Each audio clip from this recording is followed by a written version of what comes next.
Good morning. How are you guys doing? Good. Happy Sunday, right? We made it through another week. That's amazing. My name is Adiba Nelson, and I will be your Master of Ceremonies this morning. And I'm not even going to lie to you, it's my first time at Tucson Meet Yourself, and I've lived here off and on for over 30 years. Don't shoot me. Who else? Is this my first time here? Anybody? Oh, good. Thank you for not leaving me out here by myself. Second time? 45th time? Anybody? Okay. So a little bit about Tucson Meet Yourself. I'm kind of teaching myself as I teach you guys. This is the 46th annual Tucson Meet Yourself. It was started by Dr. Jim Griffith in 1974 over at the Old County Courthouse. I was not alive in 1974, but I believe Donna Summer was kind of the hotness at that point. And it was a different world. It was definitely a different world at that point. But one of the things that they were grappling with then, that we're still grappling with right now, is kind of how to get along. How do we all relate to each other? How do we find each other's humanity? And Tucson Meet Yourself was started as a possible answer to that. Did you guys know that? No? I didn't know that either. Did you know that? Do you want to come over and do this for me? No. The whole idea was, like, what if we all learned to respect each other's cultures, our religions? What if no one tries to force anything on anybody else and just kind of let each other be? And how else do we let each other be? By just eating each other's food, right? Like if I go to your house, I want to eat your food. I'm going to raid your refrigerator, and I would expect you to do the same, because that's how we get to know each other. Through our food, our culture, our art. And that's basically how Tucson Meet Yourself got started, by celebrating each other's cultures, their folk life, and learning. Now, I'm originally from New York City, so Tucson is... Hi my people! Where are you from in New York? Oh, okay. I see you, BK. I'm from Queens, the Bronx. And so I grew up in the 80s, never heard anything about folk life. Living in the Bronx, folk life is, your boombox, hip hop. So this was a little bit different for me. Can anyone tell me basically like what folk life means to you? Don't all raise your hands at once. Well, according to this lovely book I have in my hands, Dr. Griffith said that folk life was the beauty hidden in plain view. And at Tucson Meet Yourself, we try to help you find that beauty by making it bold, really bright, and delicious. Folk life is how we express ourselves through the simple things: songs, food, craftsmanship, and being part of a group. You find your people, you belong.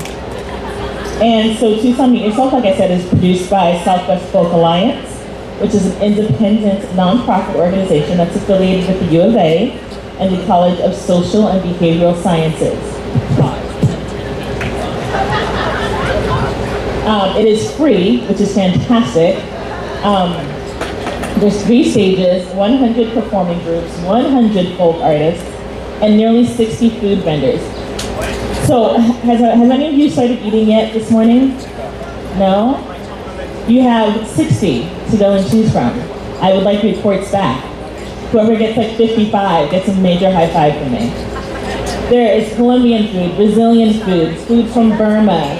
I just had a Jamaican beef patty, which if you have never had those, I'm sure you BK folks have had Jamaican beef patties. They're delicious. There's Asian food, Native American food, all of it. It's delicious. This is my first time, but I'm already going through the food line. Make sure you check them all out. There's jewelry, and all of this is free. Why do we do it? We love where we live, right? We love Tucson as a community. We love the people here. We love the way of life. It's a little bit slower. We can relax. And we do it for the affirmation of our respect for each other and for all cultures. So it's free, which not many things are free nowadays. And so what you'll see is people asking for donations today to keep it free for you all. So when you see us asking for donations, this cute little guy right here, what's your name, honey? If Caesar comes around to you, do not be shy. And what's your name, love? Layla? So if Caesar and Layla come around and ask you to put a little money in their buckets, please don't be shy. Help us keep Tucson Meet Yourself free and accessible to everyone. Also, I'd like to point out how accessible it is. If you have a wheelchair or a walker, there's sidewalks, there's curb cuts, anyone can access this. It's pretty fantastic, so let's keep it that way. You can make donations of just change in your pocket or $100, whichever. There's a whole range in there. Oh, I'm sorry, so Caesar and Layla, if you just kind of like roam the aisles like you do at church, just ask folks for money. Your donations help to pay for the artists, invest in local businesses, celebrate what makes Tucson special, and keep it free. And we thank you so much for making these donations today.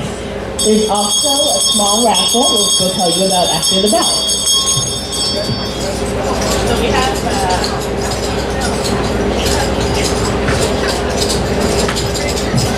So we have coming up for you a real treat. We have Saguaro Stompers. The Saguaro Stompers, yes, give them a round of applause.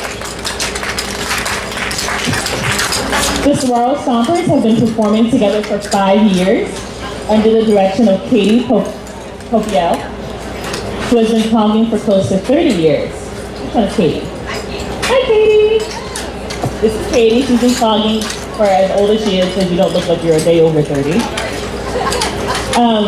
Clogging is popular in other parts of the country, but has limited exposure here in Tucson. The group strives to share this beloved dance form with as many audiences as possible. The routines include steps taken from traditional clogging known as flat footing. Can you show me a flat foot? I'm not going to try that.